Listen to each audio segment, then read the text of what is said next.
दोस्तों, क्या आपने कभी ऐसी मछली देखी है जो अमरता का वरदान लेकर आई है और जो कभी नहीं मरती है? अगर नहीं देखी होगी तो चलिए आज मैं आपको दिखा देता हूँ। वीडियो शुरू होने से पहले याद दिला दूँ कि हमारा channel SSK fact blog subscribe करना ना भूलें और साथ में बेल आइकन प्रेस करना ना भूलें। लाइक एंड शेयर भी ज़रूर करें। अमर होने के लिए इंसान ने हर संभव प्रयास किया, लेकिन वह सफल नहीं हो सके।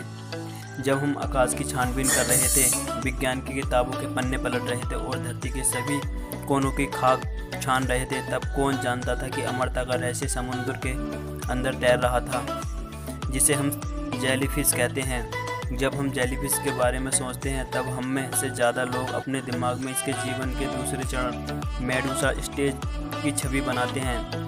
जीवन के इस चरण में जेलीफिश अपने कुछल्ले टेंटिकल्स के साथ बहने वाले अपारदर्शी गुब्बारों की तरह होते हैं। जेलीफिश में नर और मादा दोनों होते हैं। उनमें शुक्राणु और अंडाणु भी होते हैं, लेकिन उनके बच्चे दूसरे जीवों की तरह पैदा नहीं होते हैं। वे अपना जीवन लार्वा के रूप में शुरू करते हैं।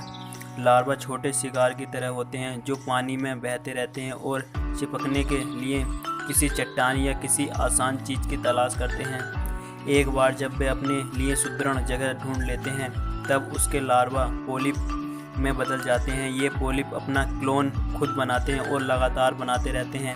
इस तरह पोलिप की कॉलोनियाँ बन जाती हैं। पोलिप की एक कॉलोनी कुछ ही दिनों में पूरे के पूरे बोट डोक को ढक सकती है। कुछ खास तरह के पोलिप बड़ी झाड़ियों का रूप ले लेते हैं। अगर हालात अनुकूल हो तो ये पोलिप विशाल संख्या में खिल जाते हैं, ठीक उसी तरह जैसे बगीचे में फूल खिलते हैं। खिलने पर पोलिप के अंदर से छोटी जेलीफिश कली की तरह बाहर आ जाती है। जेलीफिश के जीवन की शुरुआत भले ही असाधारण ना हो, लेकिन इनकी मृत्यु के समय चीज़ें बेहद रोमांचक हो जाती हैं।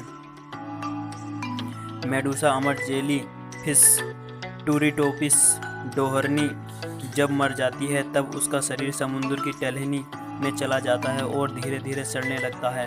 आश्चर्यजनक रूप से इसकी कोशिकाएं फिर से इकट्ठा होती हैं। वे मेडूसा नहीं बनाती बल्कि पोलिप बनाती हैं। इस पोलिप से नई जेलीफिश निकलती है। इस तरह मेडूसा जेलीफिश पिछले जीवन को छोड़कर नए सिरे से दोबारा जीवन शुरू करती है। मौत को मात देने की यह कहानी विज्ञान कल्प जैसी है। यह उस मिथकीय फिनिक्स पक्षी की कहानी जैसी है जिसके बारे में कहा जाता है कि वह अपनी राख से जिंदा हो जाता है। 2011 में चीन की सियामेन यूनिवर्सिटी में मरीन बायोलॉजी के छात्र जिनरू ही ने मून जेलीफिश को एक टैंक में रखा। जब वह मून जेलीफिश मर गई तो उस छात्र ने उसके मृत शरीर को दूसरे टैंक में रख दिया और उसकी निगरानी करता रहा। 3 महीने बाद उसने देखा कि मून जेलीफिश के मृत शरीर के ऊपर एक छोटा पोलिप बाहर आ रहा था। मृत शरीर से दोबारा जन्म लेने की यह प्रक्रिया अब तक जेलीफिश की 5 प्रजातियों में देखी जा चुकी है। टूरिटोपिस डोहरनी हाइड्रोजोआ वर्ग के जीव हैं, जबकि मून जेलीफिश स्काइफोजोआ वर्ग के हैं। इन दोनों में उतना ही अंतर है जितना अंतर स्तनधारियों और उभयचरों में होता है। सवाल है कि अनंत जीवन से जेलीफिश का क्या फ़ायदा है? वह ऐसा क्यों करती है? जेलीफिश उम्र बढ़ जाने से या किसी बीमारी के कारण कमज़ोर हो जाती है या कोई खतरा महसूस करती है तो वह अपने अस्तित्व को बचाने के लिए इस अविश्वसनीय तरीके का सहारा लेती है और दोबारा जन्म लेती है।